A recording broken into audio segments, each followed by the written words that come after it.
Estamos iniciando o nosso programa O que diz Kardec. Para os nossos estudos, nos baseamos nas obras fundamentais do Espiritismo, codificado pelo senhor Allan Kardec, como o próprio programa, o nome do programa já diz, né? E conosco, nosso companheiro Milton Filipelli. Muito bem, Coelho, é sempre muito agradável estar aqui no estúdio, ao seu lado, dos nossos técnicos e amigos, para a produção de mais um programa. Meu amigo Milton, vamos atender a mais uma solicitação que nos foi encaminhada por um amigo pela internet? Pois não. Vamos lá.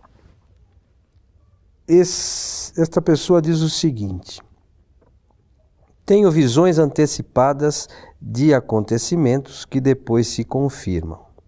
Isto me assusta muito. Como entender isso?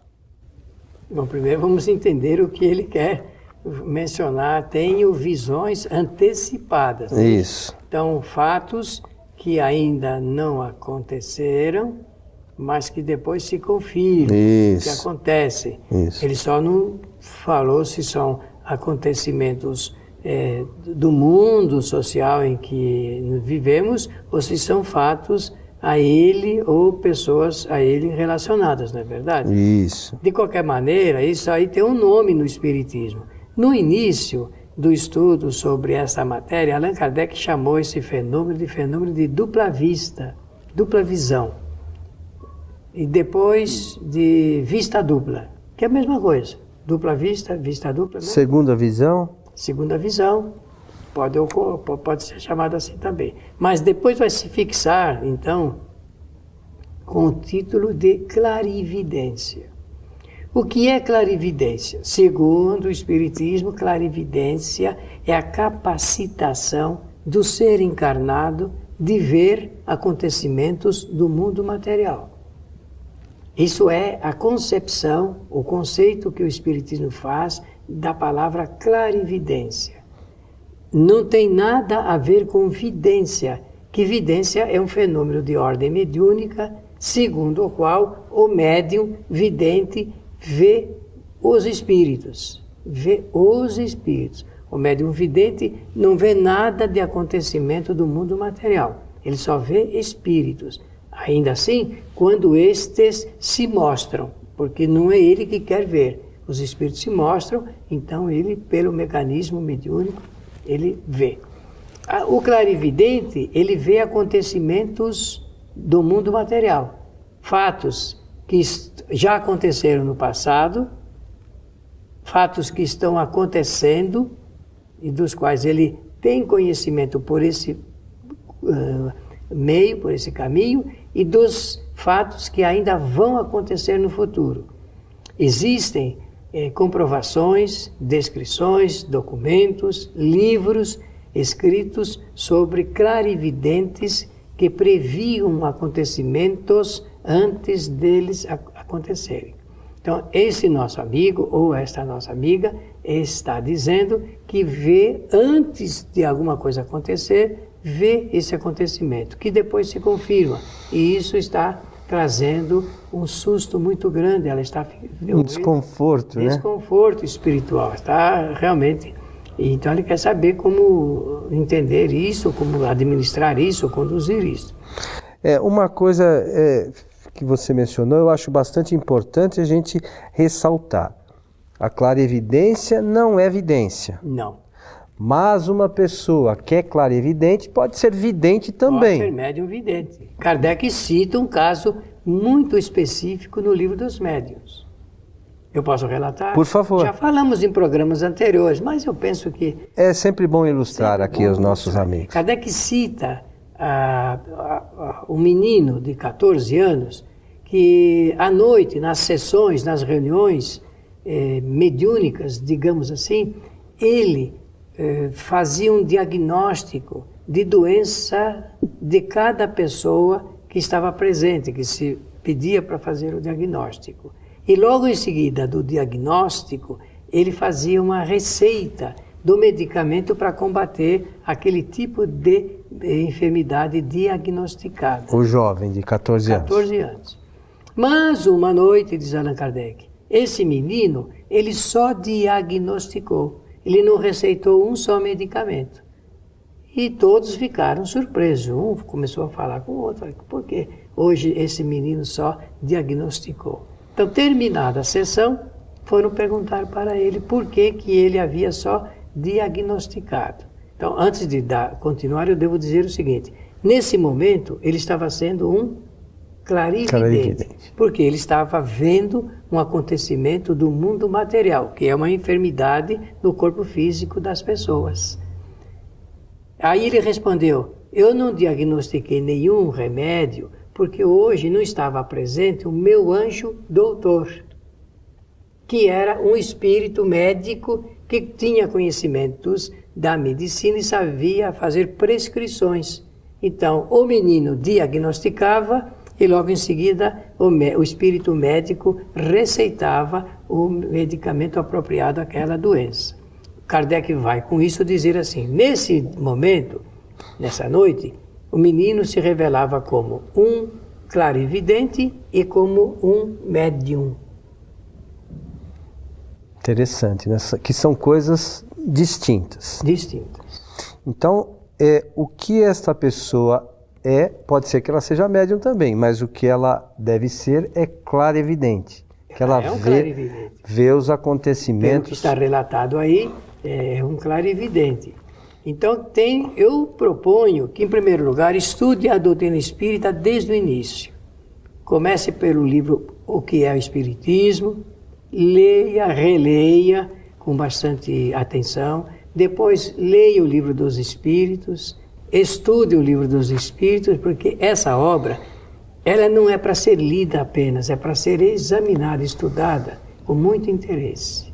E depois passe para os outros livros, que na sequência é o livro dos Médiuns, o Evangelho, o livro Céu e Inferno e a Gênese. Tomando conhecimento da doutrina como um todo, ela vai ter um conhecimento a maior para saber conduzir e administrar essa sua capacidade de observar os acontecimentos do mundo material. Se ela perguntasse se isso é bom ou ruim, eu diria é muito bom, desde que a pessoa tome os devidos cuidados de descrição, de fazer anotações e observações, porque só serve para isso mesmo. Porque ver acontecimentos do mundo material, a não ser que ela possa oferecer antecipadamente alguma sugestão, ou coisa que tem que também tomar muito cuidado, é um sinal amarelo na vida dos clarividentes, porque alardear a coisas pode, em um determinado momento, haver algum tipo de infiltração de espíritos maldosos, zombeteiros, brincalhões, que acabam distorcendo toda a possibilidade de um excelente trabalho investigativo. E fica tranquilo, porque nada de mal vai acontecer na sua existência. O maior clarividente que nós tivemos na Terra chamou-se Jesus de Nazaré. Jesus, o Kardec fala isso no livro A Gênese, foi em potencialidade o maior clarividente que já existiu no nosso planeta. Por quê? Porque eu posso explicar como funciona. Por favor. Eu acho que agora, antes de você fazer a leitura, é muito importante. Como é que o clarividente ele pode observar os acontecimentos do mundo material? Prestem atenção. O clarividente, aliás, isso a clarividência todos nós temos, só que nós não usamos no volume que deveríamos aprender a usar. Ele afasta com o seu perispírito do seu corpo físico e ele então pode ir, conforme nós sabemos, o perispírito, ele tem a propriedade de expansibilidade, ele pode ir aonde desejar. No Novo Testamento, existem relatos sobre a vida de Jesus em que ele revela a sua possibilidade de clarividente, que é quando ele vê os peixes lá no Mar da Galileia, e é um excelente estudo feito por Kardec no livro A Gênese. Então, ele vê o acontecimento ali do mundo material. Ele vê, mas ele não vê com os olhos do mundo material. Ele vê pela possibilidade perispiritual, através do seu perispírito, que tem uma ampla possibilidade de observação. Ampla, eu disse ampla, mecanismos condutores para a observação. E a que distância, de repente, um espírito normal como nós? Vai depender da nossa condição evolutiva, né? Saber até onde a gente pode chegar para ter essas visões, né, Milton? Eu conheço, não vou dar aqui nomes, eu peço licença a você, só para mostrar o fato que, mais do que o nome, o importante é o fato em si. Clarividentes aqui do Brasil que previram e encaminharam lá para a Casa Branca documentos avisando que haveria aquele fenômeno ocorrido com as torres gêmeas em 2011 de Nova York, não é isso? 2011, em 11 de setembro, não é isso mesmo? Então, o que significa? Aqui no Brasil, então foi lá na América do Norte, mas poderia ir para o Japão e ir até mais longe. Não existe distância, limite para a expansão do perispírito. Jesus, então, poderia ir com toda certeza a outros planetas pelo... de algo, né, de um grande cientista espiritual que realmente tinha essa facilidade. Kardec diz que Jesus, dada a sua condição, ele fazia essa expansão perispiritual em estado de vigília, acordado, andando, e sabemos lá a capacidade, a possibilidade desse homem de fazer coisas extraordinárias. Bom, aqui no Livro dos Espíritos, o assunto segunda vista é tratado a partir da pergunta 447. Mas a questão 454, ainda sobre o mesmo assunto, diz o seguinte: a perspicácia que certas criaturas que, sem nada demonstrarem de extraordinário, julgam as coisas com mais precisão que as outras, poderia ser atribuída a uma espécie de segunda vista? E os espíritos respondem: é sempre a alma que irradia mais livremente e julga melhor do que sob o véu da matéria. E continua. Perdão, posso... Por favor. A palavra-chave aí é perspicácia, né? Isso. A perspicácia. Porque nós temos que entender o que significa essa palavra, porque existem pessoas perspicazes, pessoas que podem, por moto próprio, obter registro de acontecimentos periféricos, que têm realmente essa elasticidade perispiritual. É por esse caminho, sim. E aí segue dizendo o seguinte: em certos casos, pode essa faculdade dar a presciência das coisas? E os espíritos respondem que sim, também dá os pressentimentos, pois há gradações dessa faculdade e a mesma pessoa pode manifestá-la em algumas ou em todas essas gradações. Agora mesmo eu disse, ainda há pouco, que todos nós temos essa faculdade, só que nós não a exercitamos como deveríamos. Quem já não teve pressentimento na sua vida de alguma coisa que iria ou estaria acontecendo?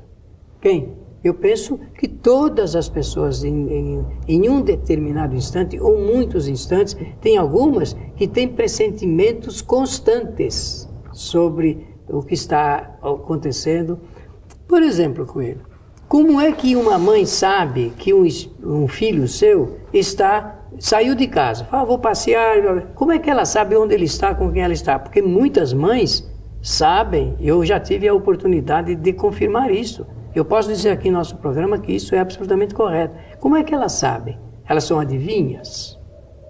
Não, elas possuem, exercitam isso que nós estamos falando aqui. Ela se desloca perispiritualmente e por esse mecanismo ela consegue chegar até o local onde está o seu filho. Não é que ela vê com os olhos materiais, mas existe aí aquilo que nós estamos chamando de perspicácia e pressentimento. Está tudo bem, não está tudo se bem. Tá tudo mal. Eu na família tenho alguém que é capaz de fazer esses registros com muita eficiência e muita eficácia. Milton, deixa eu fazer uma correção. Você falou das Torres Gêmeas, eu falei 2011, é 2001. Desculpe aí nossos amigos, só para corrigir, não ficar... Eu estava com o pensamento aqui... Esse é um ato falho, enfim, que comete mesmo. Acho que o 11 eram as duas torres, acabou ficando... Mas é 2001. Mas é muito interessante esse estudo. Esse estudo pode nos levar a fazer exercícios na nossa vida, em nosso proveito, em nosso favor, em favor dos amigos, sempre para o bem.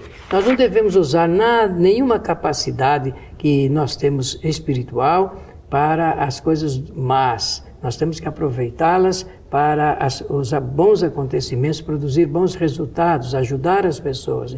Agora, uma coisa é verdadeira, nós temos que tomar cuidado para não dar avisos, ficar aí cuidando, noticiando, alardeando, nada não. Porque isso é extremamente perigoso e não traz benefício. Por exemplo, existem pessoas que são capazes de registrar o dia que uma pessoa vai morrer, por exemplo, e fica noticiando. Eu já tive oportunidade na minha vida de ver o uso e o abuso de certos médiuns de quererem dizer quando as pessoas vão desencarnar.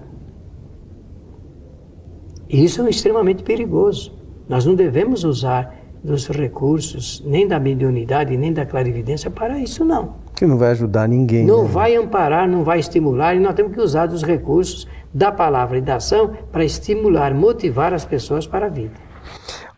Aproveitando aqui na continuação desse capítulo, a partir da pergunta 455 do Livro dos Espíritos, tem um resumo teórico do sonambulismo, do êxtase e da segunda vista.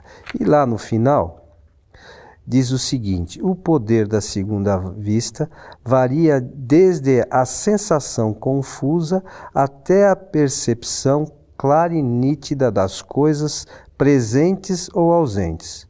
Quando rudimentar, dá a certas pessoas o tato, a perspicácia, uma espécie de segurança de seus atos, que tem a ver com o que você falou ainda há pouco, né? Os quais poderiam ser qualificados como certeza do golpe de vista moral. Quando mais desenvolvida, desperta os pressentimentos. Se ainda mais desenvolvida, mostra os acontecimentos realizados ou em vias de realização.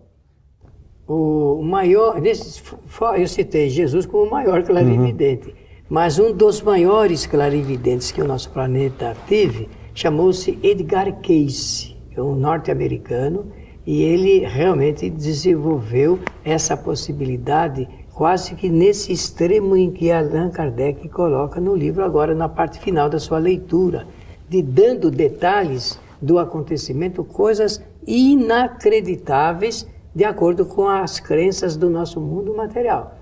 Então ele se destacava porque ele era capaz de ver o acontecimento em todos os seus detalhes, com data, com nomes, com situações, previamente, olha, coisa ultrapassando a linha do tempo. Agora a gente tem que chegar a um ponto e perguntar, mas como que alguém pode ultrapassar a linha do tempo e 3 ou 4 anos depois de um fato acontecer, ver esse acontecimento antes dele acontecer com todos esses detalhes?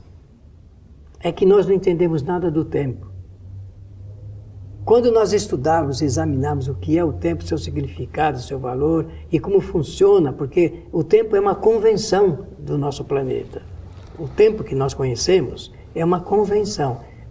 Passado, ultrapassado, saindo dessa convenção, entra aí outros fatores que nós precisaríamos estudar, e se nós falaríamos aqui agora, confundiria muito as pessoas que nos estão assistindo. Então é melhor deixar para oportunidades futuras e nós começarmos a examinar a vida com um pouco mais de seriedade para ver o que representa isso. Então é muito importante esses detalhes todos, porque eu acho que até o momento, aqueles que leem Kardec entenderam só uma parcela do que Kardec expõe, né, Milton? Eu acho que não entendemos muita coisa. Entendemos um pouquinho do que Kardec expõe. Eu acho que a grande maioria, e eu me incluo nisso, ainda está buscando conhecimento, apalpando, sabendo de alguns detalhes, vendo assim sob a penumbra. A gente não consegue ainda vislumbrar o sol brilhando como é a obra de Kardec, né, Milton? Não, e aí é uma fonte inesgotável de informações sobre a nossa vida, quando encarnado e quando desencarnado também. E é a relação, né, que existe entre encarnados. Entre os dois mundos, as duas situações. Muito interessante, Sr. Milton. Estamos chegando ao final de mais um programa, O que diz Kardec. Suas considerações. Só transmitir o meu abraço fraterno a todos os nossos amigos e agradecer a você pela oportunidade. Não, a mim não. Nós estamos aqui juntos nesse projeto, nesse trabalho de divulgação da doutrina, que estudamos e tentamos passar aos nossos amigos alguma coisinha que a gente apreendeu aqui dos livros de Kardec, mas fica sempre o convite para que todos estudem, porque a gente sabe um pouquinho, ou estudou um pouquinho, mas tem muito a aprender. Mas, como você mencionou, as obras de Kardec é um manancial inesgotável de conhecimento, disponível aí na internet. Hoje o acesso a todo esse material é muito fácil. Então, a você que esteve conosco, esperamos encontrá-lo em nosso próximo programa. Até lá e um abraço.